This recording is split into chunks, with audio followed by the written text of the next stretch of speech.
book. It was challenging, the first one. Because he wanted to be in the place of love. Somebody came up with the idea. And he was 100% accurate in his prediction. Selenium, iodine, or calcium, you don't have to know any of that stuff. All you have to be able to do is chew.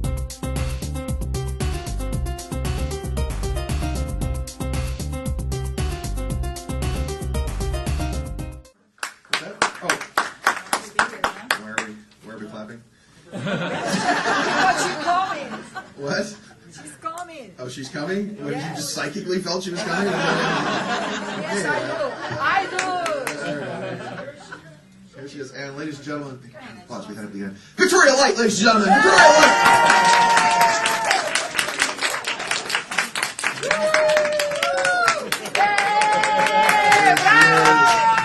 Here she is. Live from Mount Doom, from Mordor, with her hobbit friends. What is the next? Chased by orcs and dark riders and Nazgul. There we go. Actually, we got. So, if you guys can share a mic over there, I guess we'll just figure that out. Okay, I guess we'll just kick it off here. So, hey, I'm Sean David Morton. Welcome to the Strange Universe panel. Hey. We're just kind of goofing off and sort of fooling around here. So, just a couple of interesting things going on. First off, Bill Clinton was hiding in his refrigerator. And, I'd like to say hello to everybody on the internet. If you're watching this in the future, Hongji Gawa, my Chinese masters. And nobody ever gets that joke. But a couple of fun things to talk about. I was just talking to my friend Michelle Whiteduff here. Michelle won a TV show contest as America's greatest psychic. So Michelle Whiteduff is America's top psychic. I think, well, anyway, the show was, I read some of the script, actually, from the show, and they had them doing crazy things. Oh, they had to doing crazy things like, pick who's in the barrel and who's behind the door, and it was sort of like a psychic let's make a deal, if you will. It's like, do you get the car or the naked guy on a donkey or whatever it is behind the... Find the guy 6 feet under there. Come on, yeah, finding the guy 6 feet under is very impressive. So anyway, it was called America's Top Psychic, and she won it. So it's and actually there's another program that I want to tell Michelle about, tell you about, that they're operating, they're working on for Sci-Fi Channel. And I talked to the executive producer on Friday, and it's Gary Hart, actually, is the name of the executive producer. And Sci-Fi was just bought from USA and is now owned by NBC Universal, so it should be kind of a big thing. But it's psychics actually taking cold cases and trying to solve murders and kidnappings and whatever else, and it's actually called Soul Evidence. So he asked me to ask you to, see if we can talk to everybody and try to get some people together to do this. And I always thought you should just be able to get a medium and say, well, talk to some dead people and say, well, who did you in? And that guy. End of show. So, solved once again. So Soul Evidence is kind of an interesting thing. And I have a heart-rending story with a very happy ending. We have a lot of cats. And the reason we have a lot of cats is because my wife and I breed championship Norwegian forest cats. And, well, not personally, we let the cats breed each other. But it's,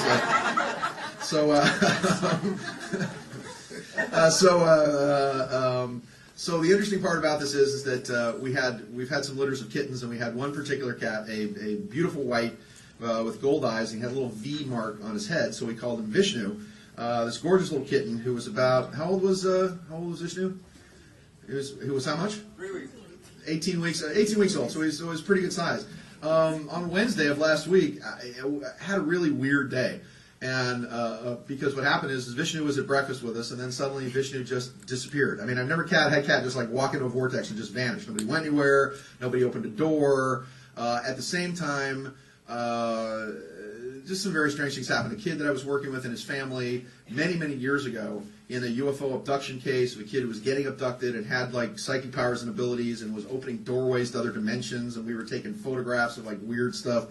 This is my life, kids. This is just really weird. I mean, we were taking photos, and I brought them to the expo a couple of times of these things like reaching through dimensional doorways that this kid was opening, and we used the Palladium beam ship sound that we actually had back there, mixed with the sound of Earth and all that, to close the doorways and help the kid. So now it's 15 years later, And this young man is manifesting these abilities again, where he's now being attacked through. And I'm talking about photos where it's clear as you guys sitting in front of me right now. Actual physical proof and evidence of this kind of stuff happening. So this kid shows up at my door with his family from San Diego on Wednesday, and I do a clearing on him, and I work on him, and then one of my fish dies, and my cat disappears, and I'm just thinking, okay, well, this, and at the same time, stock market's crashing, and and everything else, and I'm thinking, well, okay, this can't be a lot of fun. So our cat's been missing for about 2 weeks. We have no idea how he got out of the house. No, we live on a second story of a building. And the only thing we can think of is he jumped out the window, on the second story or somehow snuck out, somehow, some way. We put big giant posters all up around the town. We put a $500 reward out for him. We put ads in the newspapers. We did whatever else. And yesterday we got a call from a wonderful guy who lives the other side of town. We're talking like, miles away on the other side of town, who found our cat, who found fishing it. And he calls us up, and the only thing that we can think of is that he jumped out the window onto the car, and I guess Melissa was bringing laundry up or something, and the car was open, climbed in the car, and then Melissa went to go take laundry down to the place to do it, left the thing open, jumped out on the other side of town, literally, and apparently has been living at the other side of our town for the last couple of weeks. Partied up. I got my charge card, and there's a bunch of stuff on it for, cat toys, and, So anyway, so the good news is that we found our kitty cat after a lot of prayer and a lot of angels, so thank you. So, just goes to show that there's a lot of good people in the world, and it's a good thing. So anyway, let me just go through this. Strange Universe panels are really a lot of fun. Yesterday, I was going through the fantastic shops here, and I hope you guys. Hey, Sunflower Lady, how are you? This lady in the back, isn't she cute? Konnichiwa, hey. Wow. Is that what they grow in Japan now? Is that the?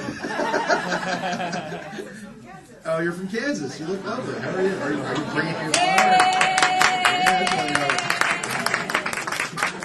The Queen of the Sun Festival, ladies and gentlemen. Here she is.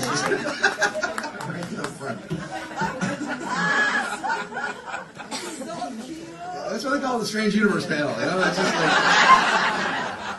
it's the new Life Expo. Let your freak flag fly, baby. So, whatever. Anyway, fantastic stuff. I was going around the fantastic shops. I was going around the fantastic shops and all the stores. Please patronize these people out there. They are wonderful. Everybody has information. Everybody has a fantastic product. Everybody's trying to help you. This is really these are mom and pop people that are doing this. So often we just think of ordering stuff off the internet because it might be cheaper, but we don't get the interaction of the people that have the knowledge of the products. And so please, these people are fantastic. So buy things out at the expo. The other thing was I went to, in my opinion, the gods of the show are the foot reflexology guys. Those guys that rub your feet and you're just like, And I'm in the chair, and the one lady comes up to the guy and she goes, don't do too good a job on him. And the guy goes, what are you talking about? She says, we don't want him too relaxed for tomorrow. We want him all wired up so he can get us all excited. So, anyway. All right, the purpose of the Strange Universe panel is, again, back in 95, 96, I was a producer on a program on UPN for a couple of years that lasted a couple of years, actually, with Emmett Miller as the host, which was actually called Strange Universe Tonight. Originally, it was a 5-night-a-week, what we call a strip show in the business because it runs 5 nights a week or so, called Strange Universe, and it gave me an opportunity to travel all around the world and do stories on the Chupacabra and the Phoenix Lights, and I did the first national stories on the Chupacabra, first national stories on the Phoenix Lights, first national stories on the conspiracy behind Princess Diana's death, alternative cancer research stuff. So I got paid to go investigate fantastic things out there. And then later on I had a national radio show called Strange Universe that I hosted for a couple of years or so. So what I wanted to do and what I talked Mark into doing, and since Mark occasionally listens to me and indulges my insanity, is to put a group of people up that I think are worthy people for you guys to see. They all have different points of view. They do not all agree,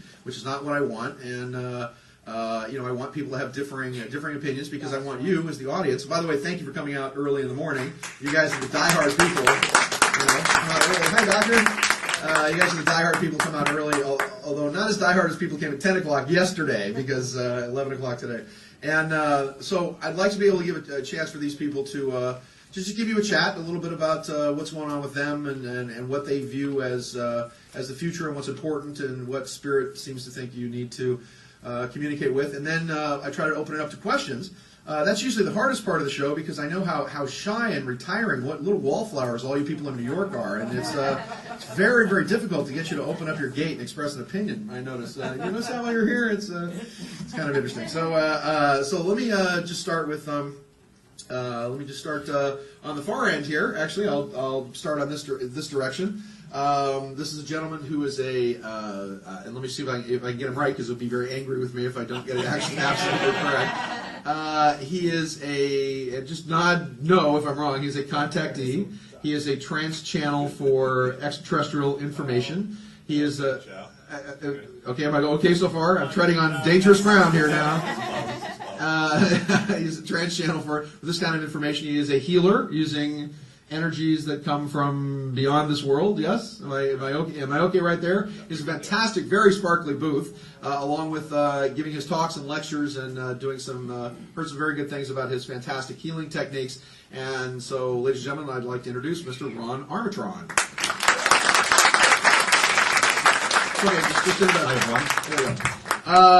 This next lady is she's taken the expo show by storm. She's the queen of the Great White Way. She comes from Middle Earth itself. As I said, she's just returned from Mount Doom and Mordor, throwing the Ring of Doom and being chased by Gollum. And she's a beautiful lady. She's very tall, and as I said, she has problems. Since everybody in New Zealand's about that high with big furry feet. And she is I had a chance to catch a little bit of her talk yesterday, and she really is the Queen of Light. I'm sort of stunned in describing you actually because you do so many things so fantastically well. So being a trans channel and a person who brings angelic force and energy to the planet, ladies and gentlemen, Victoria of Light.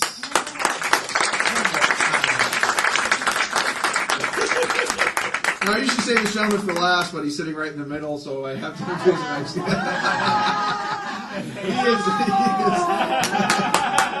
And I'd like to say, brothers and sisters, he is the James Brown of the New Age movement.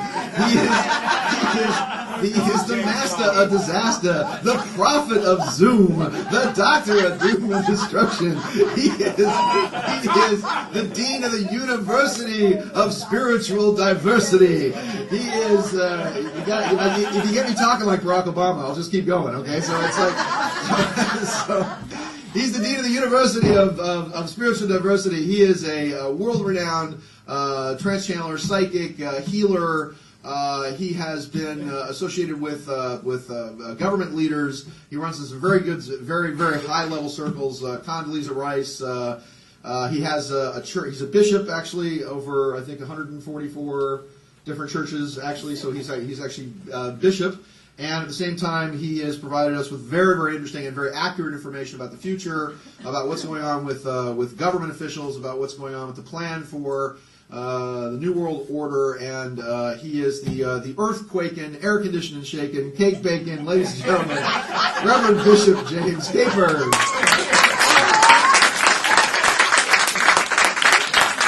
Last time he said pie baking. Oh, I'm sorry, and he usually comes accompanied with the psychic puppy, the dog of doom, who's not here today. Is that a Lhasa? You have a Lhasa Apso? No. China temple dog. That's a Lhasa Apso. That's the same thing. No. China temple dog. Shih Tzu. Oh, Shih Tzu is what it's called. Shih Tzu. This next gentleman, I had a chance to catch some of his lecture yesterday. Fascinating man. Very intense, very knowledgeable. World-renowned psychic, has worked with police departments. Please correct me if I'm wrong here. Working with police departments around the world. Has an in-depth intuition. He teaches a technique that I think is revolutionary that has to do with opening your psychic powers and psychic abilities. He's always fantastic when we have him on the panel because he lends a real weight and gravitas to a lot of the things that we're doing in the New Age movement. So I just want to introduce my friend, Mr. John Oliver.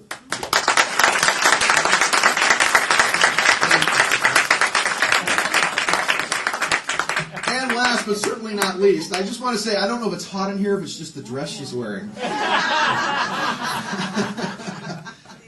She hails from.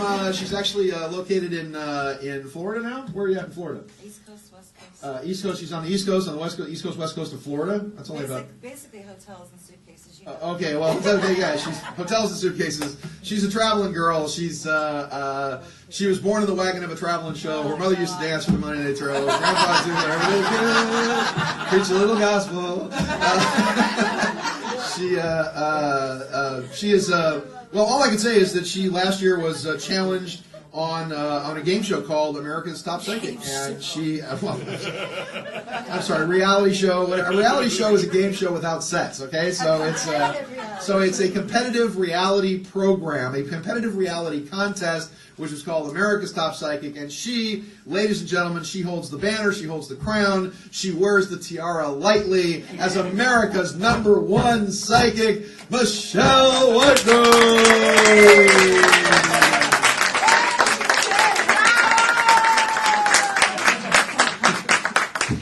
And now, let's get ready to rumble. So let me ask you. Actually, I hate to use and sort of recharge the same questions from yesterday. And really what's on people's mind. It has a lot to do with the, I hate to talk politics, and it's what's on people's mind right now.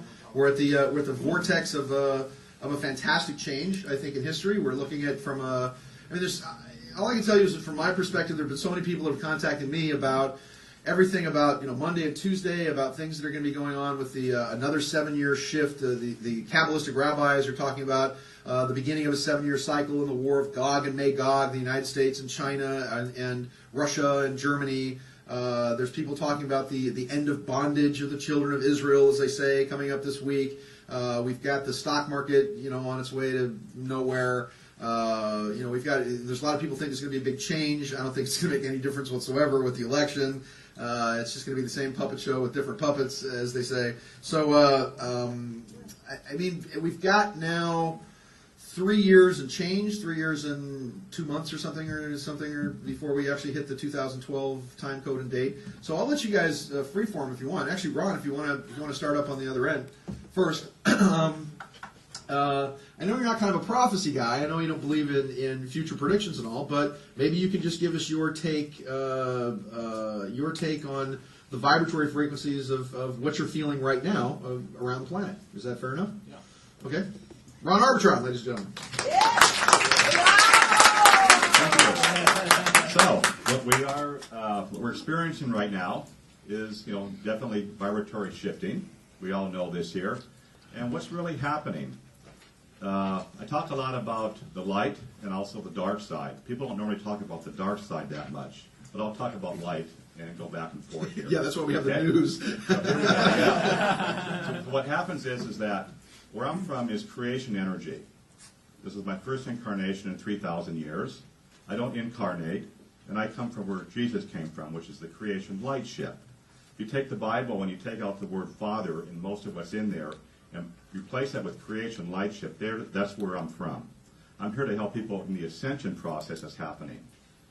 Now, since we have all this negativity on this planet right now, which has always been here, what you're dealing with, like the stock market, which is very prevalent to people who live here in New York and elsewhere, but maybe probably for you may have people or even yourself involved with that situation. The dark side energies live off your emotional trauma.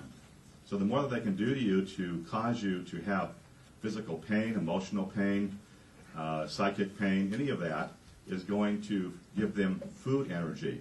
Now the dark side are extraterrestrial beings that are not from the light. Remember, there's two different universes. There's a universe of light, which the light created, okay? And then you have the dark energy of the dark side. Now these are soulless beings, and they need the light frequency, and they want to live on your spirit energy.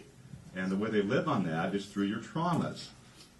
So what I do with people is to help them for the ascension, which is very, very soon. It could be 2012. And we're at the end of this 2,000-year cycle. This is when Jesus came to teach ascension and to teach healings. So when he was working here 2,000 years ago, he was releasing from the people their genetic cellular memory, which now you can call it sins, okay?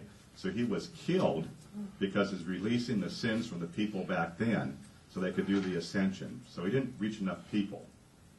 Okay? So I'm here again, this time, from the light ship, to help people release their densities out of their body so you can get freed up. Remember, like you're like puppets in a sense, and you're being controlled through the mind by these extraterrestrial beings. These extraterrestrial beings brought here what I call as the God plane energy. How many people in here go to church or have been to church? Okay. When you go in there and they say, the minister, whoever, rabbi or whatever, says, we're going to do a prayer now. Okay, this may be shocking to you. Think of the word prayer, okay? Okay, or pray, P-R-A-Y, right?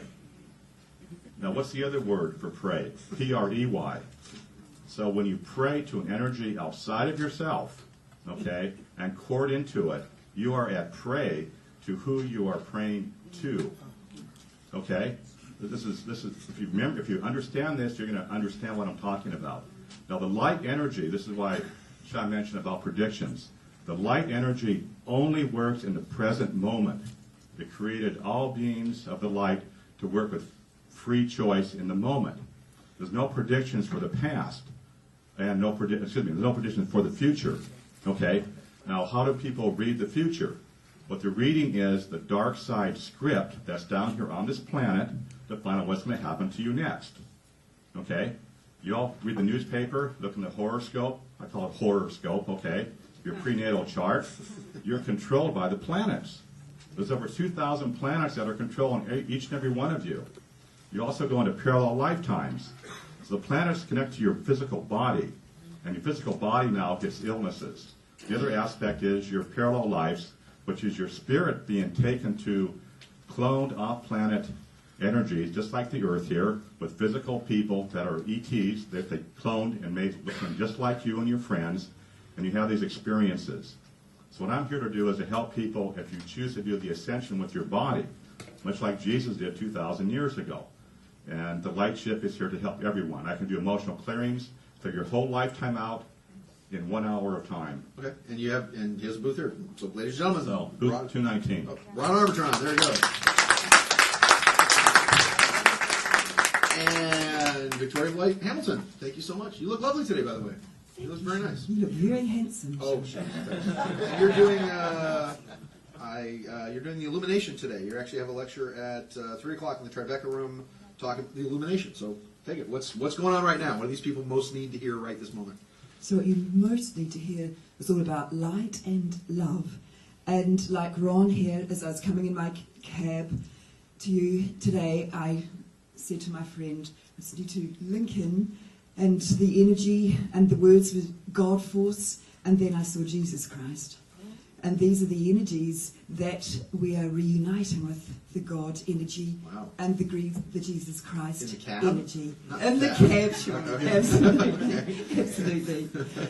And this very much is a time of moving into your divine energies, to be at one with that divine presence, and to bring in the light and the love, and absolutely tune in, be attuned and harmonized with that.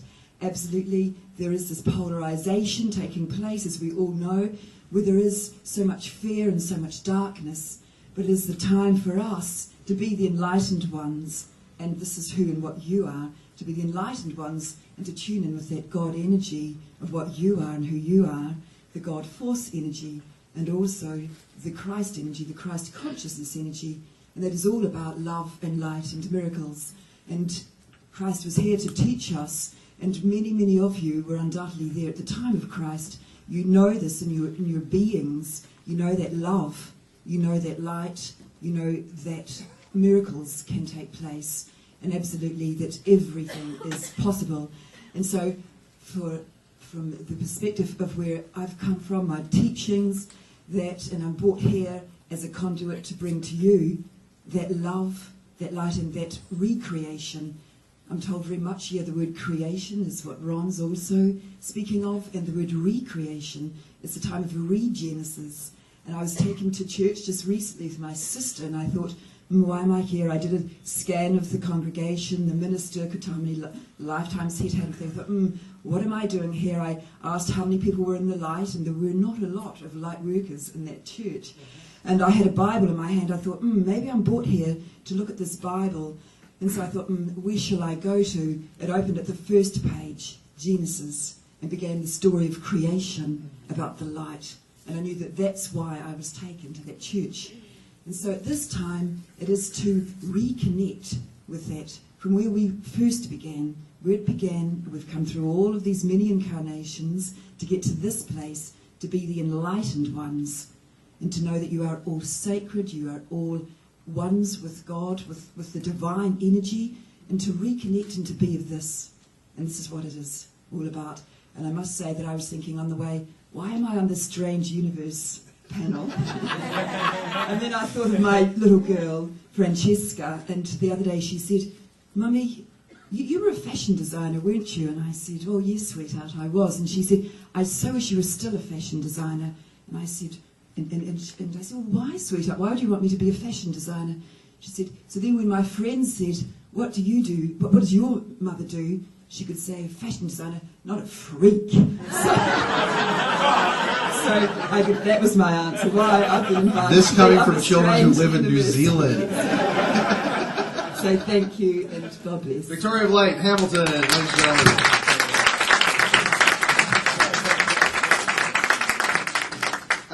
I think you designed this woman's outfit right here, didn't you? It's sunflowers and whatever else. And, doesn't Victoria have a lovely voice? Don't you just want her to read Winnie the Pooh so you go to sleep? And Christopher Robin went into the 100-day work where Pooh had his nose stuck in a honey jar.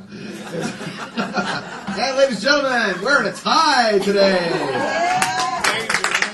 The Reverend, the Bishop, the Supreme Deity. Reverend Bishop James Capers. Good morning, everyone. Good morning. Good morning. Thank you so much for coming out this morning. I just want to say, Victoria, you're so beautiful. Please clap for her again. She really is a wonderful light. And I just want to say, the reason why you were in that church, because you brought the light inside. There you go. Indeed. You brought the light inside. And those people needed your light. I want to tell you, within the last 6 weeks, I've had 3 coma patients. 3 individuals who have been in terminal comas. One was my godson. He was on his way to work, driving his friend, and he was ran off the road and hit 6 palm trees. His passenger, 22 years old, died. And when they took my godson out of the car, they took him out with the jaws of life. He had 2 broken wrists, 2 broken ribs, a punctured lung, and head trauma. His brother called me on Saturday and said, Godfather, he's not going to make it. You need to get to the hospital immediately. He called me at 10. I didn't make it to the hospital until 6 p.m. because I was worried.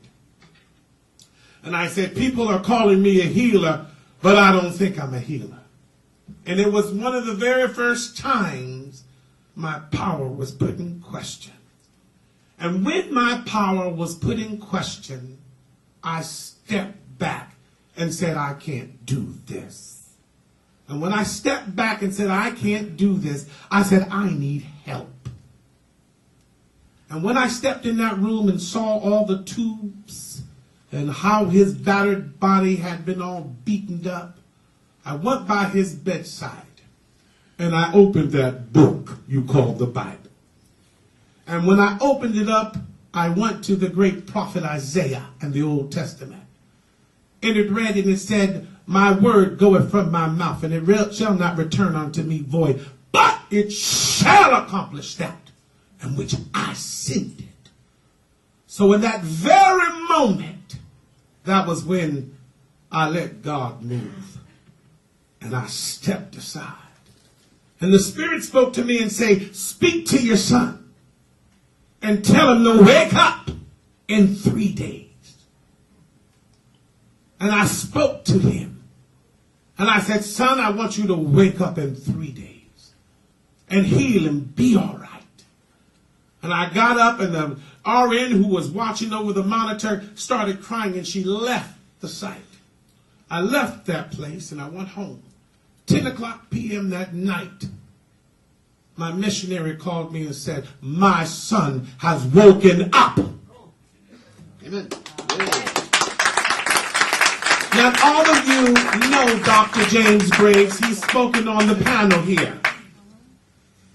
On the way to New York, Dr. Graves called me up, and he told me my daughter just delivered a baby 3 days prior, and now she's in coma.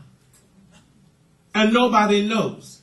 They gathered the whole family together in the conference room, and the top chief neurosurgeon spoke to me on conference call. And he said, quote, I'm sorry, Dr. Capers, but she's not going to wake up. She's going to die. She's going to spend the rest of her life in a comatose state. I told Dr. Graves, clear the room. Make everyone leave. And when he made everyone leave, I spoke to him. I said, now you go over to your daughter and you speak loudly in her ear. And you tell her to wake up in 3 days. So we walked over to her and told her, I said, wake up on Sunday, which was in 3 days. And in 3 days, she woke up. Amen. Now, the last one I'm going to tell you, and there's a reason why I'm telling you this, because I'm refuting all the rest of this devil mess up here. The last one was a man who's been in prison for 12 years, about to get out in 3 days. And they found himself hung in his jail cell. And when they cut him down, he was in coma. And it was one of the prophetesses in the church. She called me crying. She said, they're telling me my son is going to die. You're my bishop. Please intercede and save him. So I spoke to her on the phone. I said, in 3 days, he shall wake up. Now, this is all within 6 weeks. The last 6 weeks. 3 days passed. They called and said, he woke up. Why am I saying all these things? Because I'm talking about the topic of there's miraculous power upon this earth, and we're not having people pray upon us when we pray to God, but we got a God that is mighty and serves us with beautiful angels. Amen. So you can call upon angels in the time of trouble. And I'm a witness to you. And don't let anything startle or shake your faith. But you shall now, during the time of trouble, embrace it. Embrace your light leaders who are truly leading you into the light. And not worship them, but embrace them, that you may be guided the right way. Now I'm going to sit down. The true Godfather of soul. True Godfather of soul. So, I got to ask you, if Obama gets in, does he have a place for you in his administration anywhere? Oh, well, seriously. Well, actually, I was with Obama 3 days ago. He came to San Diego. Wow. He came to San Diego, spent 2 hours at his campaign headquarters in San Diego. I spent time with him, and I scanned his mind.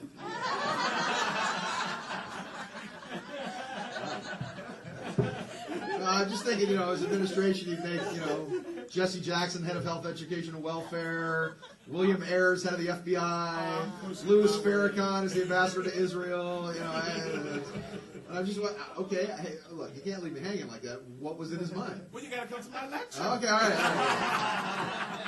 All right, James Caper, his lecture is, What is in Obama's Mind? Is that right? Bravo.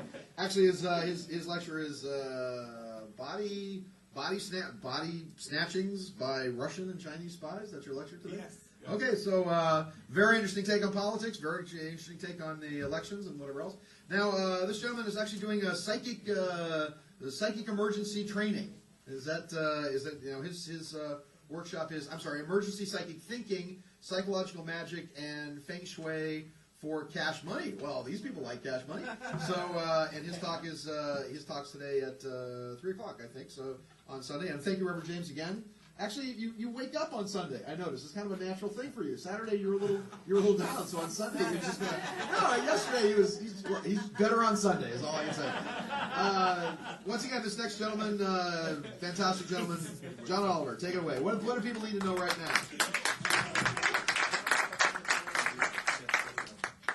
Good morning, everybody. First of all, I can't believe it. I have someone from a starship being, a light being, and a bishop. And I'm thinking, I have to follow that. Okay. Oh, easy, John, for you, easy. Okay. Anyway, what do we need to know the most right now? The reason that my talk is going to be about emergency is because everyone seems to be having an emergency that's coming to see all of us right now because of fear. But I want to tell you something. This is not a new emergency. This is an emergency that we have had probably since the dawn of time.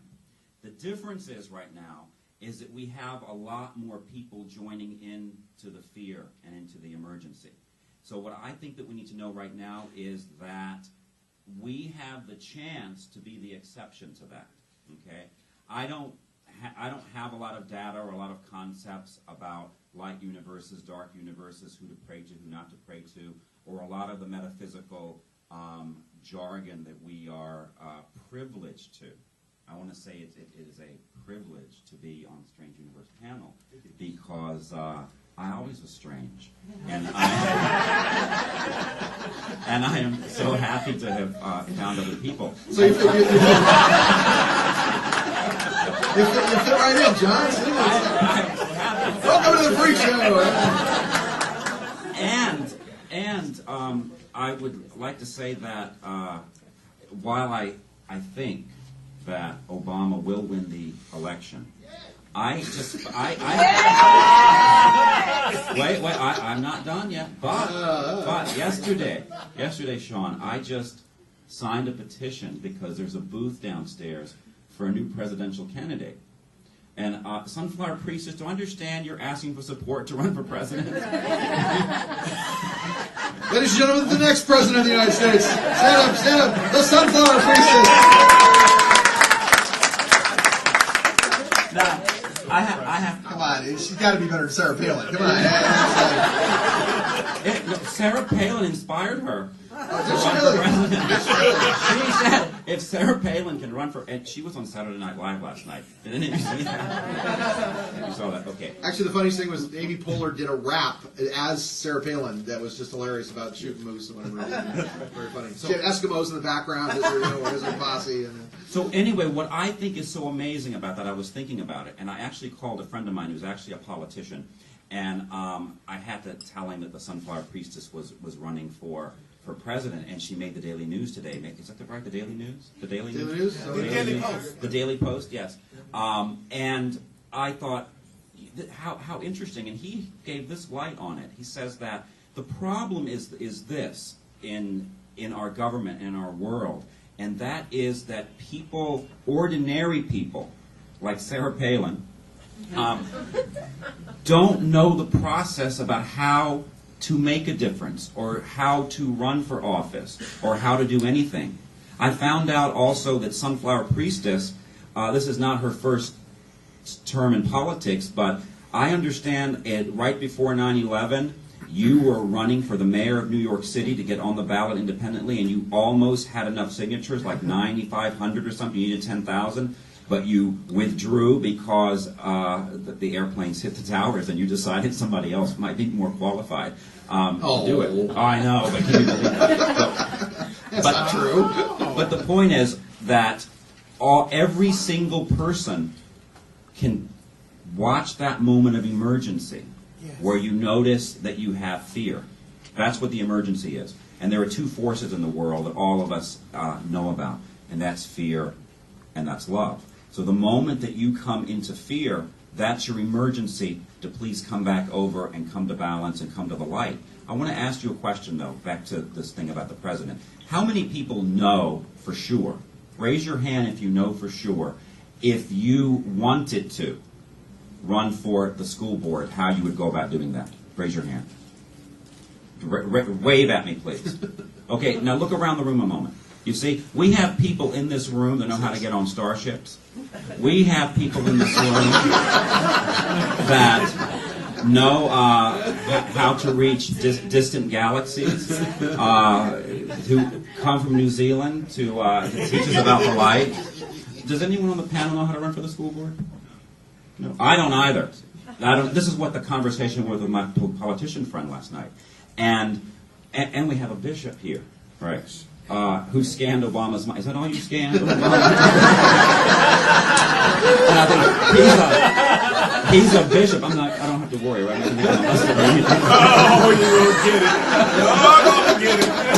But you're not Catholic, right? You're not Catholic, right? I might be. Okay.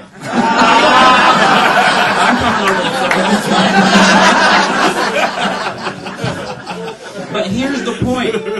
Oh, and we have America's greatest psychic, which I was very relieved about, because you know, Sylvia Brown is the greatest psychic on the planet. No, Dr. Capers, I read it on her website. Sylvia Brown, unmatched psychic powers. So when I heard Michelle had You know, she has a new fragrance out now. I don't know if you know this. It smells like scotch and cigarettes.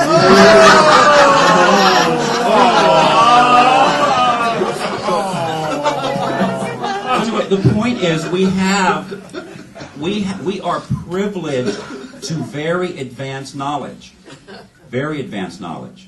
and I mean, we have the internet. We have books that are 70% off in the bookstore here, I believe, right? But we don't know how to run for the school board. That's what I was talking to last night to my politician friend. The reason that we can't make a change is because we think that there is something special about making a change. We think there's something special about taking concerted action in the world, and we keep praying and we keep meditating on light and we keep invoking beings, but we don't know how to run for the school board. So in talking to him last night, he said, because he is a politician, he said, I think I'm going to do a seminar on how the average light worker can run for the school board, run for mayor, do all of these things. And this all was inspired because of Sunflower Priestess. You probably are not going to win, but I'm glad that you have taken the initiative to answer this emergency. There we go, John Oliver. Fantastic. I just fell in love with you just now, John. Just now I fell in love with you. And you know, I think the secret to running for any political office is a good costume. I think, don't you? And now, ladies and gentlemen, the world's greatest psychic, who is not Sylvia Brown. You better be nice. She and Sylvia are winner. I saw him in Vegas in a ring match, in a cage match. She kicked her ass. Kicked her ass. And now I'd just like to say I'm giving up my crown as the world's greatest psychic. Because I got my ass kicked by Michelle Whitedove, so my Sylvia Brown impression, never mind. All right, ladies and gentlemen, the number one psychic in America, Michelle Whitedove! I think you should do a game show. Yeah, I think you would be really good at that. Who says I'm not? Touche. It's like the psychic dating game, you know. I pick number 2, and it's over. You know? I want to see you go find the body 6 feet under, all right? Okay, anyways, I want to thank everybody for coming out here. Just the fact that this room is full shows that we are making an effort to shift in our consciousness. I think that John makes a very good point, that the message for everyone, and especially in these difficult times based on our economy, based on the elections, based on man-made programs that are obviously not working for us, for example, voting. Why does Florida always end up the state, right? In Florida, every time a president runs, we just screw it up, supposedly, in Florida. Every time you watch the news, it always ends with, and they never found the head out of Florida ever. And I am originally from Florida, so I'm like, goodness gracious, I'm can't we so just sorry. get it? Exactly. You feel my pain. But what I would want to say to everyone is that now it's such a very important time for us individually and collectively to not act out of fear and not engage in that with our thoughts, with our visualization, with our words, with what we do. Because when we're fearful, we are not only insulting the Great Spirit, meaning the Father, Mother, God, the Holy Spirit, but we are also insulting ourselves, being that we are a fragment of that being. And I don't know about you, but these are difficult times. So we need to wake up individually as well as collectively. We need to start working together and not against each other, regardless of gender, regardless of color, regardless of what your income is. And, you know, I find that people are really freaking out right now, and everyone seems to have a crisis. Whether it is, you know, in the family, whether it is being that the stock market keeps wanting to crash. You know, we can change. I firmly believe that we can change our future by creating change within ourselves. How many of you working on that? Amen to that. Because I believe that right now there's the, I'm going to say this, the government and the people. And you guys are starting to even realize, wait a minute, I voted, but how come my vote didn't count? You know? Don't I have a voice? Don't I have a say in this? So people, you know, I think that we're underestimated. People are waking up and going, these things are just not working out for us, and we have to create better systems or better ways to improve not only the quality, but quantity of our lives individually, collectively, as families, as cities, as countries, as, you know, states. It's very important. So I ask from all of you, it's so much easier to take the energy that you utilize, I would like to say, going more towards love and light and being positive and knowing that every little thing that you do, it may seem very small, but I always call them little acts of random acts of kindness, you know, and just making an effort. Be in the day, in the moment. Give 110%. Try to reprogram the program in our mind, because most of it, 80% of what you guys are thinking is negative and repetitive. And it's a program. So you have to start within yourself. And when you make that change within yourself, you see it on the outside, which it creates change for others by your example. And we are much more powerful than what I think most of you think. You think, oh, one person doesn't make a difference, or maybe one group doesn't make a difference. We make a great difference. Talk to people in your lives that you've touched in a positive way or in a negative way. So utilize your energy and use it constructively, or rather productively, and be positive with prayer or positive affirmations. You know, fake it till you can make it. You know? I mean, really. That's what some days like, I'm going to have to fake it to make it, and I'm going to do it. That's what Hollywood's all about. Yeah, God knows that's the truth. You should know. Yeah, I will. Yeah, exactly. Yeah, and that's something there. Put on your game face, Michelle. So sometimes, you know, it's a little bit of effort, right? Especially when you're dealing with people that are just miserable and negative. You ever notice they love company? Let me make you miserable. I'm miserable, so let me make you miserable. You save yourself a lot of stress. Avoid negative people, places, and things. Don't engage into that fear and darkness within yourself or with others. And just know that we are co-creators of our reality. It's a gift. That and free will. So every choice you make has consequences. And I don't know about you, but when I leave this realm and go to the next, I want to be happy about what I've done here on earth. I want to make a difference. And this is really the time for us as humanity to make a difference in this world, because we can have hell right here, or we can have heaven. Amen. Right? We go, oh, heaven's here. We can have heaven right here and now. If you guys would individually, spiritually, wake up. And that's my message, is stop with the fear. And you notice the television media, oh, we're in a recession. Ooh, like they're happy about it, you know? Oh, well, we got a storm coming, a hurricane. It looks like there's a 5. And you're thinking, why am I watching this crap? Because even though I do television, it's a lot of crap. And I try to utilize the media in a positive, constructive way to get a message out there going, listen, guys, Don't, you know, because it's programming. Look around you, all the distractions, even people distracting you. We get caught up in our own little, what I call a little wheel, the gerbil, you know? You're spinning, but where are you going? Nowhere. So my spirit guides, whatever you'd like to call it, my guardian angels support team is like, please wake the people up, because it's really about the people. And we're going to come together and we're going to create better ways. Amen. And that's my message. Thank you. There you go. Amen. All right, see, this is better than church, isn't it? That's great. This panel's great. Isn't this fun? I guess my only message, if I can chime into this, is that my only message is, with all the horror and all the terror and all the nastiness and all the crap that was going on in the world, there was a guy in Hermosa Beach he's an old, grizzled Hollywood set construction guy. Big, I work on sets and I build stuff for the film industry. And this guy put up flyers all around the other side of Hermosa Beach, put up an ad in the newspaper, and we're at the other side, we're at the complete other side of the city at that time, because he found our kitten, and he was concerned that the kitten needed to find its home. And then I thought to myself, I'm going to cry. I thought to myself, this is great that this guy, he called us on the phone last night. I said, look, there's a big reward. He gave us, look, man, I don't want any money. He says, I just want to know that he's okay. He was crying outside of my house.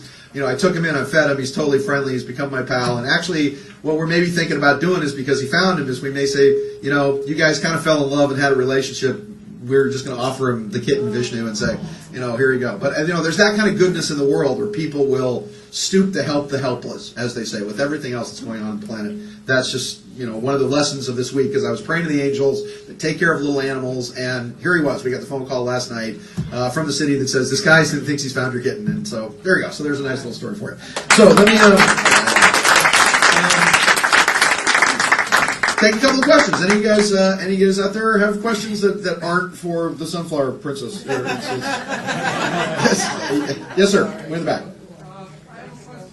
And I'll repeat the question for the camera and for the panel. I was wondering if anybody heard of sun gazing and what they think of it. And I like some of the comments that we can call to the angels, the masters, the cosmic beings to help the world during the day. Thank you. Okay, the question is, I've heard of sun gazing. There's a guy here who does, I think, is he at the show? Oh, he was at the show yesterday, who does sun gazing. Okay, I see guys in India do it. It's kind of like the guy walks into his son's room and says, son, I told you, if you masturbate, you'll go blind. And the son goes, I'm over here, Dad.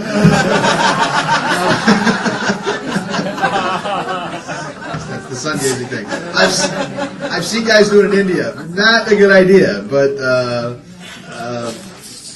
I think the panel's a little shocked. I don't think they even have any comments on it. Another question from the lady in the back. Yes, lady in the back. Yes, lovely lady with the glasses. Yes. I was wondering, obviously all of us are here for the same reason. We want to move on. We want to, take our energy out and go on to the ascension. But what do you recommend for those of us who have family members or close loved ones who are not in that place, who are not necessarily even interested? Fantastic question.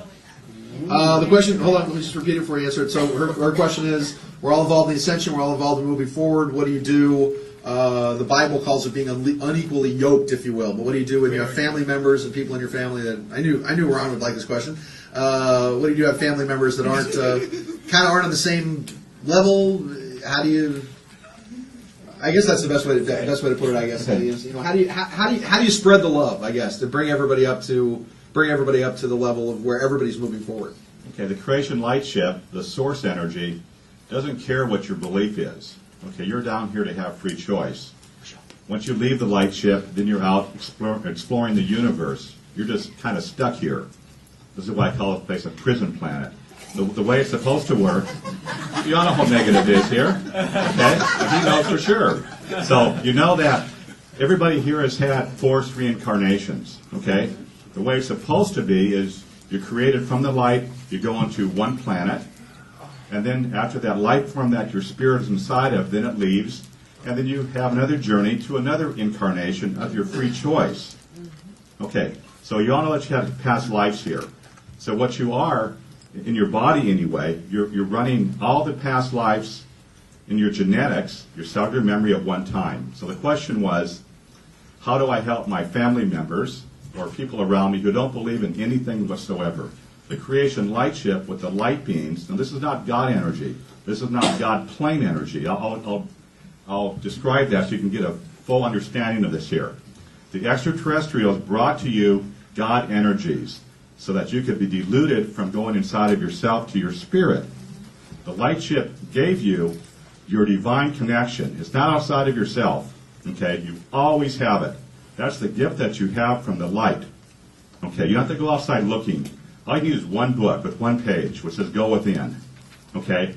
So the light ship is here right now to help people for the ascension process. That could be in 2012. The ascension process is allowing your spirit to come fully into your physical body. Now, how do you do that? You have to get rid of your densities. This is what Jesus was teaching, okay? And the light ship doesn't care if you believe it or not. All you do is request it for someone else. And I can do healings with the light ship to heal anybody on this planet, okay? And this is how it works. You don't have to talk to somebody if they don't believe in any type of religion or anything else. You know, they don't need to know that. But the energy that the extraterrestrials brought here to put humanity in bondage gave you your religions in duality. They brought in this God energy, which is like false energies, and they mimic the divine energy. This is why I said earlier, when you pray to a God outside of yourself, this energy that you're praying to is going to be an extraterrestrial life form that's taken your physical energy. This is why Jesus said, don't go outside of yourself. He knew about this. Go within, and you have to go within inside of yourself to get your divine connection. It's never outside of yourself. So as soon as you connect and cord your energy to this extraterrestrial being out there in God. Anybody see the movie 10,000 BC? Okay, that tells you exactly about it. There's a divine person that the people thought, right, who came down here and they're worshiping this God, quote, quote, energy from the stars, from space. And this tells you what's happened to humanity here. Okay, and this is the whole thing. You don't have to go outside of yourself to get the information. So stay within yourself. Stay within yourself. And the light ship that's here now for the ascension process, it only comes every 2,000 years. And we're at the tail end of this cycle shift. There was nobody coming here previously to help humanity. There was no teacher. The last teacher that came before Jesus was Buddha. He came 600 years prior. Nobody came in this planet at that time. So time is short, go within, and this is what you have to do. And that's the whole process, is to know your own divinity. Okay. It's not outside of yourself. And that's a good question. So anybody else on the panel wants to talk about it? Or? And once again, the question, to repeat, the excellent question from the lady back there is, how do we spread that light to our friends and family and community in the world? Let's say as a group over here, well, they're answering. I'll take your question, ma'am. Et cetera, no inner gate, ma'am. All right. So the question in the back. I'll take your question in the front. The question in the back is, how do we spread that? How do we raise the ascension frequency to everybody out there? Yeah, this is something that I'm asked, and people come to me on a daily basis with this question, because many are or have married or have children or have mothers or fathers or friends who at this time are very on a different level, at a different plane to what they are, and it can feel very alone. You know, many come to me and this whole lifetime, this whole incarnation, they felt very distanced and very alone, and often the ones that come that are drawn into to see, you know, to come to me for consultations have elevated or more enlightened. Others will be in different planes, so they feel very alone, and they say, you know, how can I wake up my husband or my friend or my... But it's not a matter of waking them up, it's a matter of being awakened in their own beingness and being linked in and being in that divineness and being in that light. But I say, in raising themselves up, being in the love and the light, and it will amplify out and resonate out to those around them. And for those who are not and may never quite be on that level, for them to be, because this polarization is taking place, that they'll be tuned to the light, stay in the light, and they'll find others who come to that, and this beautiful attraction. And it's this sameness, this love that we're having, this recognition. And when we find ones of the same, it's so, it's just to embrace that, and it's so enlivening, and we feel so at one in that. And so just to be with those of who are the same, but at the same time to send out the love and the light, and in that hope that being in this love and this light, when we amplify it out, it will resonate out to the others around you. And so just raise yourselves up, be in the love, be in the light, and in that you'll attract others of the same, and in that there's this absolute beauty and exquisiteness and magnificence. So just be of that, and the others will either come along or they will turn away, but others will come to you who are on that same level. And in this we go forth and we spread this love, spread this light, like beautiful waves of an ocean, and that's what we're here for. You are the enlightened ones to be in the light, to be in the love. Anybody else want to take that one? Speak on that question? I'll get you. Hold on, 1 second. This is how we play. We talk, then you talk. You raise your hand, you ask a question. When I point to you, I'm not pointing to you right this second. Okay, I just want to elaborate a little bit on what she said. I don't know about her. Actually, this is the first time I really have gotten to know this beautiful woman, but she speaks my heart. Yeah. She speaks my heart. And how many of you remember Heaven's Gate? Hell bomb. The people who killed themselves and committed suicide to catch the comet. How many of you? Well, the owner of that mansion, which was Rancho Santa Fe, his name was Dr. Kusafahani. He called me up and he says, Dr. Capers, I have ghosts inside of my mansion. He said, evidently, the people who committed suicide didn't catch the ship. Okay? So I said to Mr. Kusafahani, I said, can you tell me what's going on? He says, well, the light is going on and off inside the house. He said, doors are opening up. He says, I have a jacuzzi that's cutting on and off. I said, it could be an electrical problem. Call an electrician. But then he said something that was astounding. He said, I'm hearing whispering. He said, my wife has been hearing it. And he said, both of my children have been hearing it. He said, I need you to come over and I need you to investigate. So there were 36 people who committed massive suicide. By the way, all of you know I'm from San Diego, so Rancho Santa Fe is like 2 miles from where I live in my office and building is. And so when I went inside, I in fact found 6 that did not make it. So why am I bringing this up? It has to do with everything that she just got finished saying. It has to do with feeling loved, giving love, and feeling that you are a part of love. And those 6 spirits are ghosts that did not make it, felt guilty. That they did something that they hurt other family members. And that they weren't ready to make that ascension. And that they did not have a God. And when I spoke, when I spoke with them, because I spoke with them directly, I talked to the dead like this one. When I spoke with them, this is what they said.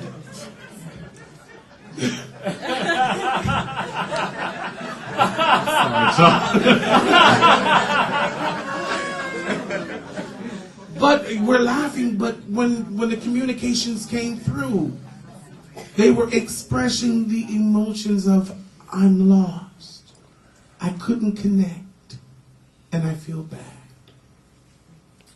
So even though they were outside of their bodies, they needed something extra to help them make the clear passage. I agree with you 100% about love, direction, unity, gathering around.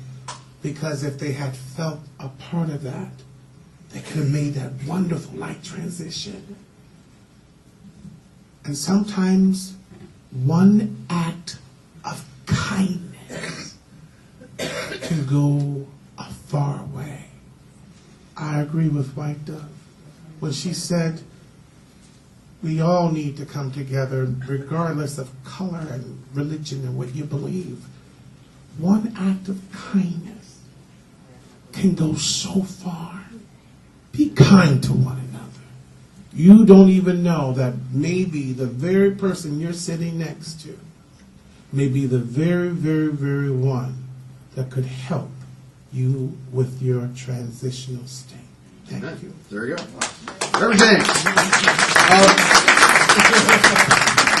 Just make a brief comment on this because I have some personal involvement in the Heaven's Gate case because it had to do when I was working with hard copy. Several months before the Heaven's Gate, quote, suicide, unquote, I actually had lunch with a bunch of the Heaven's Gate people who wanted me to take them out to Area 51 on a tour or a trip at the World UFO Congress, actually in Laughlin, Nevada. It was very interesting because they were living in a house that was made out of tires that was owned by Dennis Weaver in I think it was New Mexico or Arizona. And suddenly they were living in Rancho Santa Fe in this palatial mansion. And I said, okay, how did you get the money to do this? And part of what the Heaven's Gate people were doing is that they were designing websites. Well, at that time, and I wasn't sure if you were aware of this at that time, James, what they told me is they said, oh, well, we've got these multi-million-dollar government contracts to put together websites and do computer work. And I said, really, what are you doing? And they go, oh, we're doing code cracking for the National Security Agency. I was like, well, that's kind of weird because Marshall Applewhite, actually, who was the leader of the group way back when, was a Baptist minister, was defrocked on a child molestation charge, but was in and out of, this is facts, it was defrocked on a child molestation charge at the time of the 50s, and was in and out of various United States intelligence groups that have a lot to do with controlling cults and psychology, Jonestown, et cetera, et cetera. So after the Heaven's Gate thing happened, having this knowledge that they were doing security codes for the NSA, I took a psychic friend of mine, a fairly famous psychic in Los Angeles. We actually went down to the Rancho Santa Fe Heaven's Gate house, and we gave the guy a story about, we're looking to buy the place, and it was a realtor that dealt in distressed properties, actually. And we took a look around, and my buddy Peter was just completely out of his mind because he said, these people don't know they're dead. And we talked to some of the neighbors who said, why didn't you report that nothing was going on at the house? And they said, well, there were cars coming and going.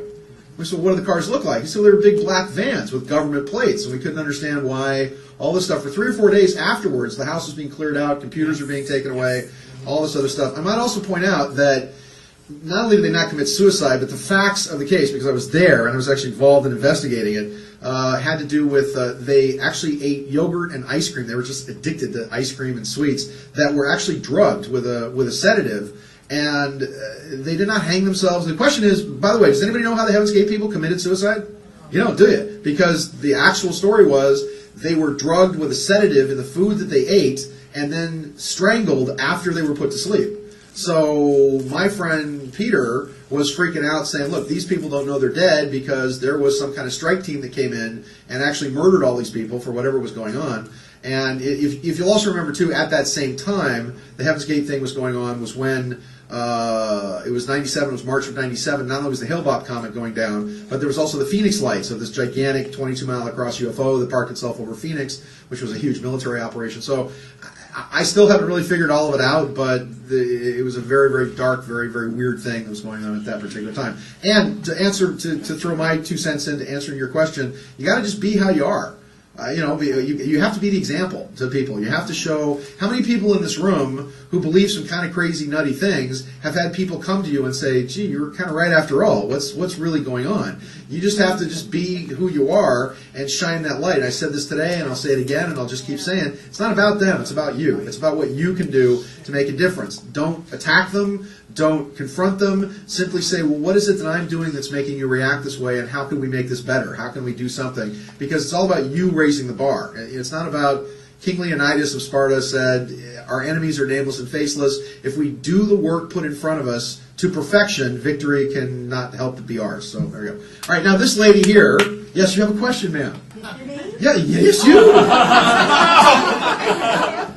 Well, all I can say is that everybody in this room shouldn't just leave and forget about it. Everybody in this room should just leave and forget about it. We have to start. We have to start. Stand up. Stand up. We have to start. Stand up. Stand up. You've been talking this whole time. Stand up. We have to start circulating love. We have to start circulating love. Yes. And goodwill. And goodwill. And peace. And peace. Et cetera, et cetera. Et cetera, et cetera. Right. There you go. See? She had something good to say. As a matter of fact, we should start with someone next to me. We should introduce ourselves. and maybe give them a kiss? Okay, everybody say hi. Turn to the people next to you. Don't give them a kiss, but just shake their hand. It's just like Catholic Church. Hey, how you doing?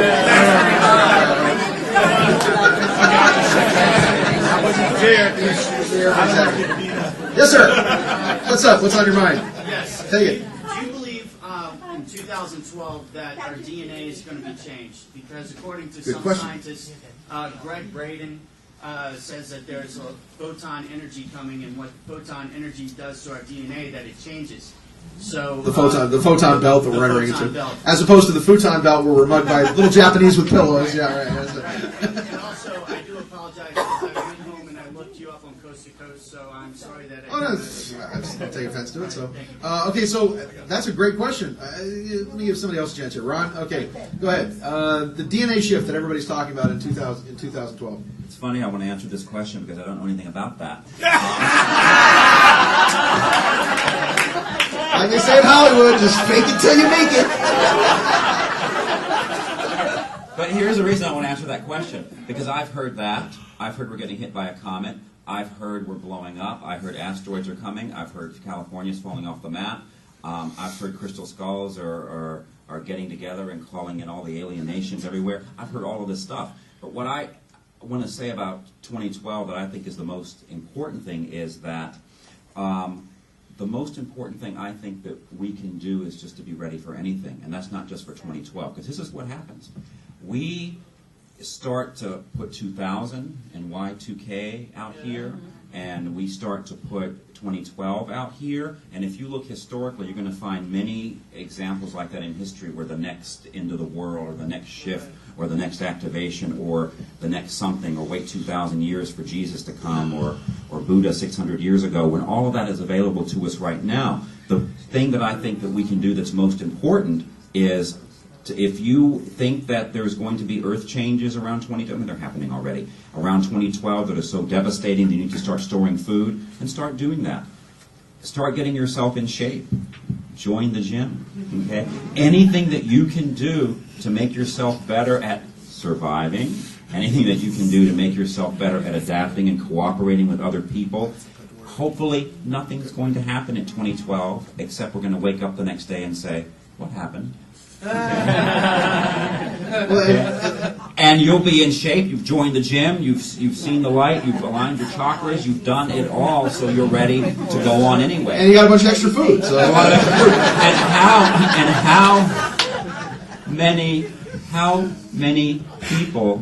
How many people would just like that? Would just like for 2012? Really, think about this. Think about this. Be honest with yourself. How many of you are just hoping that it'll be over? That the whole system would collapse. I think that sometimes in the New Age movement, there's a collective unconscious suicide wish for the system, for ourselves. Why? We don't want to deal with the mess we've made. We've all done it together. We have to fix it. But we are kind of seeing the system collapse now, kids. I mean, you're seeing the complete revamping of the financial system around the world. And yes, but hopefully all of us can be the exception. If you create your own reality, you don't have to go with the mob. Oh, that's true. Okay. Ron, I'm giving you a question, but briefly. We have about 10 minutes. We're running out of time. Wait, give me a minute. Your DNA is not that important. Don't get sidetracked, okay? Your DNA is with you, but the clearings that you have to do to get your spirit to come into your body more fully is what's needed. And the clearings and clear your DNA of your junk, your garbage, your past life incarnations here, okay? This is what you have to do. As far as mass consciousness, what you have is you have heart energy, which is in the now, it's spirit energy, okay? And then you have the mind energy. The mind is the problem. The mind is the mind control energies. It's energies that people transmit to other people. It's extraterrestrial energies coming down to you for mind control, and everybody's mind controlled here. So get into your heart center. This is the whole thing, is get into your heart. And then get out of the mind. Because, see, when time stops, you're not in mind. You're in pure spirit. And in that pure spirit energy is where you heal. If you stay, like what you're saying, if you stay out there, what's happening here, what's happening there, what happened to our economy here, that's all mind stuff. And that's causing you harm, and the ETs live off of that. You are their food source by your emotions. Get into your heart. Get out of what's happening. And then let your heart guide your life. This is the whole process. Remember, one page in the book. Go within. There you go. And just just to throw in, if anybody else has anything to say, just throw this in. The reason why 2012 is so important is not just the psychic, spiritual, New Age stuff. It's not just another. And let me throw Y2K out there. We had a panel here, I remember 10 years ago, about Y2K, and governments around the world spent over $1 trillion because people like you started getting concerned about Y2K, and people started going, yeah, I think there is something wrong with the computers. We better fix it. And so over $1 trillion was actually spent in Y2K. Not only that, but because there was an expectation of people drawing money out of the banks, the Federal Reserve actually printed billions of dollars more money actually in the beginning of 1999, thinking that there were going to be withdrawals when the whole Y2K thing happened. So, I mean, the Y2K thing was a real thing that got fixed because people were concerned about it beforehand. Now, the 2012 date is coming up because not only is it psychic and spiritual and the ending of the Mayan calendars, and we're beginning to realize that the Mayans knew what they were talking about, and there are time codings inside the Great Pyramid of Giza that corroborate the Mayan calendar, and we now have scientists who are saying we're going to be at a solar maximum in 2012. There is going to be a meeting of the magnetic and true north of the poles, which could lead to some kind of wobble of the planet.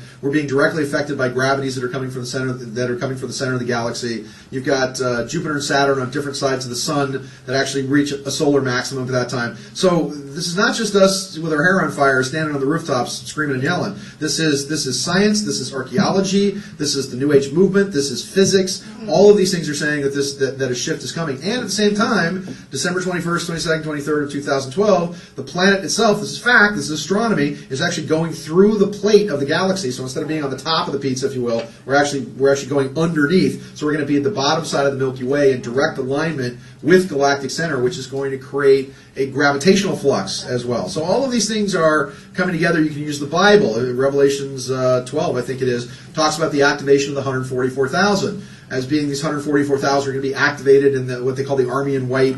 But you read the next verse. It's all these people that just geared on the 144,000. The next verse says, multitudes upon multitudes will be followers of people dressed in white, etc., creating this army of white that in essence, or dressed in white, should I say, that in essence fights this kind of last battle at the end of the world. So all of these different, everything's all coming together as far as the 2012 date. And again, the whole transition to 2012, nobody ever said it was going to be fun and easy. And you're now seeing all these greedy bastards, and there's no other way to put it, greedy bastards, I'm sorry, down in Wall Street down here, we have given them all the rope that they have asked for, and they have hung themselves on their own greed.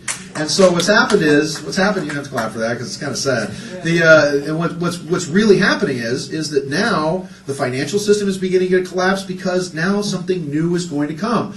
Pluto is moving into Capricorn on November 27th. That's why I had everybody stand up yesterday and say, I'm mad as hell and I'm not going to take this anymore. That's going to be the mantra for what's going to go on. We're going to demand transparent business, transparent government, and there's just going to be no more fat cats, no more nonsense. They're going to have to be responsible to the people and for their actions. And this is the whole shift of Pluto this year, moving through Capricorn all the way through 2024, and at the same time you have Pisces and Uranus. So if your dreams have been a little bit concerning, that's why. Pisces and Uranus is the Joker in the deck. It's the Dark Knight Returns. It's the Joker messing with Batman and organized crime and the government and whatever else. It's the two fish swimming in the unconscious mind with Uranus, which is the planet of shocks and shakes and just bizarre, unusual, aberrant behavior. All that's swimming around in your subconscious mind right now. And Pluto and Capricorn rules banks, rules financial structures, rules land, rules metals, rules gold, and Pluto is the god of the underworld, which is sex, death, assassination, earthquakes, all this kind of thing. So your question about 2012 is very, very well placed, simply because the nexus of science and archaeology and spiritualism and New Age and whatever else is all coming together in that whole nexus point. Lovely lady with the glasses back there. Yes, ma'am. The lovely blonde lady. I see that this financial crisis time right now seems to me to be a time of kind of bringing people together because the whole earth. Financial crisis, yeah, the whole earth. Yeah, the Europeans are just screwed right now. It's just. But it is bringing people together, and even our administrators have said more than once. I was very hopeful as a result of this that we're going to do certain things, but we're not going to do them in a way that's going to hurt emerging and developing nations. Now that's amazing that they even have that consciousness. Right. So I see that as a very positive step, and I think that this may be the gateway. This financial meltdown may be the gateway to something better in terms of what everybody's been saying. We got an extra seat. You want to come sit on the panel? Because that's actually. I really feel that it's the gateway to getting together. It's the whole earth. The gateway to getting together is. I'm just repeating for the camera and for everything else. She's saying that this is the gateway to getting together. This is the upside of the financial crisis, whatever else. Actually, Michelle, why don't you? I know you have a comment on that. So, would you like to comment on what she said? On what she just said? She said it so well. Oh, yeah, right, yeah. A lot for you, actually. That's a real question. Yeah, and that's why I love New York City, and that's why I love the intelligence and the information and everything that comes around here. Is that you people? I mean, you've been through the fire. You've been at the crux point of probably one of the greatest hoaxes. I mean, disasters ever in history. With the World Trade magic trick. I mean, planes hitting the World Trade Centers. You guys are at the crux of this, knowing that you've been used and abused. Bagged and tagged, as they say, and you've all had to come together here in New York. And this is why you were the light of the world. Every natural disaster that occurs has the disaster and has the tragedy, and then the reaction to it as to whether or not it gets better or gets worse. So you folks banded together and reacted and became the light of the world at that time when the World Trade Centers actually went down, which was an example to so many other people around the planet. So you're exactly right about people coming together. You had one question. Yes, ma'am. Yes. Yes, I would like to find out, is this going to be better after 2012? Is it going to be better after 2012? There's an answer. There's a question for you, Michelle. Come on. World's greatest psychic right here. I think it's going to be better after 2012. We're willing to know. So you're asking if things are going to be better after 2012. First of all, we are already in a shift of consciousness. That's what I know. So everybody's saying 2012 is the end of the world. It is not the end of the world. It is the end of man-made systems that no longer work for the people. Okay. Again, you're seeing banks folding. You're seeing big corporations. You're seeing the churches. People are not going to their church or walking away from man-made religion, which is segregation and judgment. You are seeing, first, before it can get better, unfortunately, it has to get worse. So it's kind of like Mother Nature when she just cleans house, right?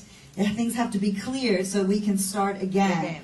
And it's like really an ending, but with a new beginning that is better than what we have been experiencing. And it's a shift in consciousness.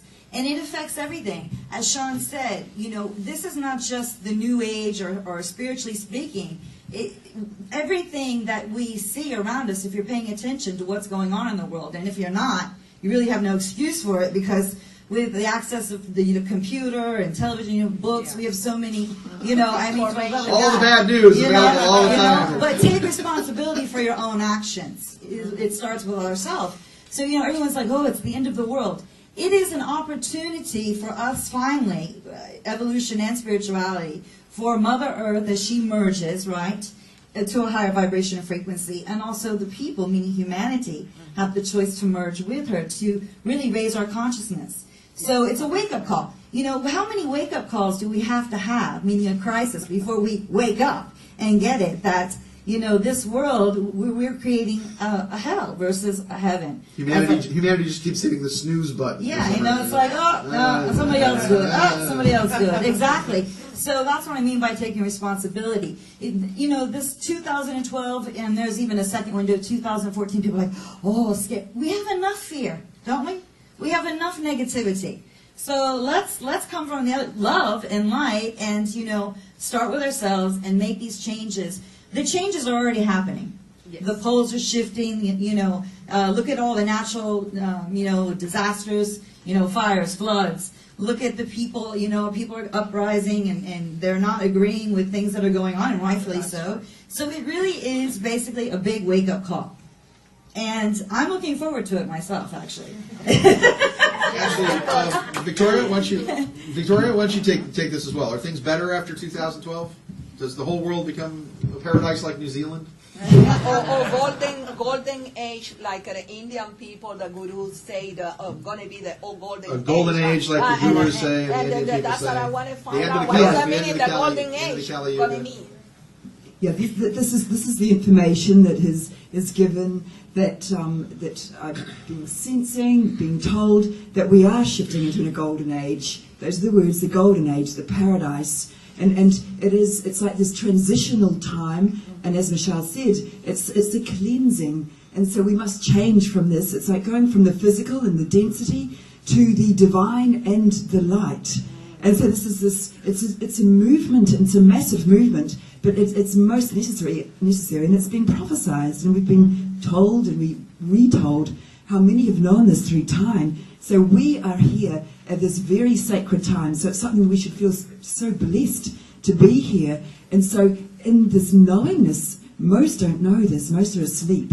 So we have to be in the knowingness and take this forth and be in the love and embrace it and be in the light with it. And absolutely believe that we're shifting to this new star of light, and we can be elevated from that density, from that negativity, from everything that is wrong to everything that is good and everything that is right. And to me it is an enlightened time. We move into this ascension when it is on earth as it is in heaven. So heaven, we become of that heavenly energy and that heavenly realm. Okay. There you go. And remember, a lot of different worlds are going to coexist at once. They're going to coexist at once. You in America don't live in the same kind of world as people in Darfur or China or whatever. I mean, all these realities are coexisting at the same time. The Great Pyramid, for example, talks about 3 paths of evolution. That there's a path of those who just don't get it and go all the way down to the pit and get wiped out and destroyed. There's those on the Queen's Chamber path, which are those who, the mo is better. If I only had mo with something, it'd be better. The people who's it's all about the stuff. And then there's the people on the path of ascension. So all these things that go to the King's Chamber, to the empty sarcophagus and all this, there's all these things that all happen, all at once. So the very unique thing about this is that the Mayan calendar acts in a series of activations where it's constantly going upwards. Instead of a cycle where it just goes, the planet goes around the sun every 360 days, it goes up, up, up, up, up, up, up, up, up. So the Mayans talk about 16.5 billion years of universal evolution that then culminates in the last 260 days between 2011 and 2012, depending if you take the Aztecs, because the Aztec end date for the calendar is actually October 28th of 2011. Hillary Clinton's birthday. Coincidence? It's just a coincidence. But and the Mayan date of December 21st, 22nd, 23rd, depending on who you talk to. The next. And once again, the Aztec date is more the conception of the new reality, and the birth seems to be the December 21st date of whatever else. But all these things happen all at the same time. You have, it took Jesus and 12 of his friends 300 years.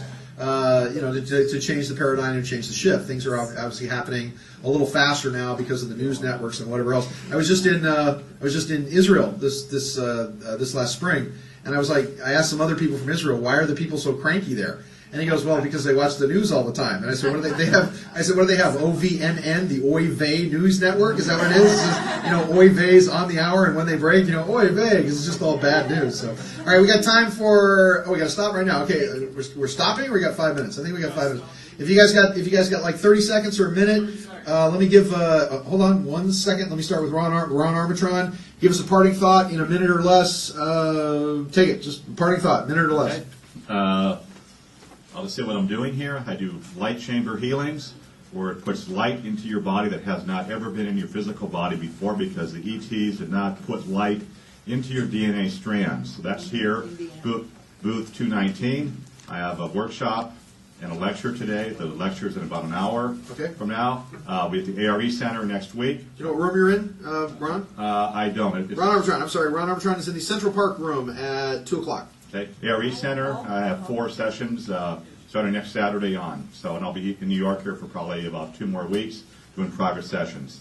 So blessings to all of you, and stay in your heart center. There you go. Victoria of Light Hamilton, who has a special event. She has a special event tonight at 5 p.m. in the Soho room, and she has a lecture. I can't find it. I'm sorry. You know when your lecture is, Victoria? At 3 o'clock. Okay, there you go. Take it. We just want to just bring love and light to you all, and for you all to know that you are so sacred, that you are divine, that you are enlightened ones. And a little message of Greshama. Greshama Kresa Krishna. Gulakisim. Greshina Grasni Shibrihan. Glashama Hanese Kreshbriha. Gashama Harisha. God bless you all. Amen. I love it when Victoria speaks elf. Don't you? I love it. Oh, I love it. There you go. Reverend James Capers, wrap it up, buddy. Bring it home, my brother. Coming around the mountain. Exactly 7 o'clock p.m. till 10 o'clock p.m. We're having our special workshop in the hotel at Suite 3808. Also speaking here at 1 o'clock. Yes, also speaking here at 1 o'clock. Those of you who have special needs, who can't pay my hourly fee of $2,500 an hour. What? Oh, yes. And I've been getting that for the last 8 years. I want you to He's know, worth every penny, ladies and I gentlemen. want you to know that you can come to the private workshop at $300 and get your treatment done at the private workshop in the hotel. We do this 3 times or 4 times a year for people who really have a special need and that they're helped at a reasonable low-cost price. Or you can see him for free in the Kips Bay Room at 1 o'clock. So there you go. Reverend James Chambers, everybody. John, are you talking today? Where are you? Yes, I'm talking today. I'm Special talking. event. He has a special event in the Village People Room. No, the Village Room. YMCA. John Oliver at 3 p.m. Take it away, John. That's right. And Sean, what's funny about it is I'm giving a 2012 workshop today. That's my topic. Bingo. There you go. That gentleman would be very good. interested. And my point about that was just that we need to look at all interpretations for what all that data means, and hope we can do a little bit of that. I have a shameless plug. It's all about shameless plugs. Next Saturday night, please. The George Allen Smith case. Remember the boy who disappeared on the cruise ship? Yes. My TV show, Haunting Evidence. 10 o'clock. We're 10 o'clock next Saturday night. We're doing that case. Congratulations. That's fantastic. There you go. John Oliver, ladies and gentlemen. Special workshop in the Village Room at 4 p.m. And the lovely, the vivacious, the bodacious Michelle Whitehead. Thank you. Isn't he naughty? He's so naughty. You're bodacious. You were also voted America's most bodacious psychic as well. I'm never going to hear the end of that from you. Okay. What I would like to say to everyone isn't so much about where I am and what I'm doing. It's about you guys. And that is really, think outside of the box. Take yourself outside of your own environment, drama, pain, whatever's going on, and step outside and look at that. Utilize the tools of prayer and meditation, your own intuition. All of you are intuitive. You all are connected. You know, pay attention to what information you're getting through the dream state. You know, everybody's like, people go, Michelle, you're trying to put yourself out of business as far as a psychic or a medium. Not at all, but you guys have everything that you need within. And that's really what this is about, waking you guys up. So, you know, try not to embrace the fear, but love, work together, love one another, and know that we can change this future that we have. We can change. We always have more than one probable future. There are different outcomes, as Sean stated. There's also different realities or dimensions that are happening all at the same time. So bless you, and be safe, and God bless you. Thank you. Michelle Whitehead's in this room, the Gramercy Park room at 2 o'clock. She has a special event in the Murray Hill room at 3 p.m. There's some nutty guy, 4 p.m., Sean Morton, somebody like that. And then he's in this room in Gramercy Park. And it's the Sean David Morton at 5 p.m. For a special event. A beam of light will fill your head, and you'll remember what's been said by all the good men this world's ever known. I'm a melancholy man, say the Moody Blues. So thanks for coming, everybody. Don't remember, it's a strange universe, and we just work here.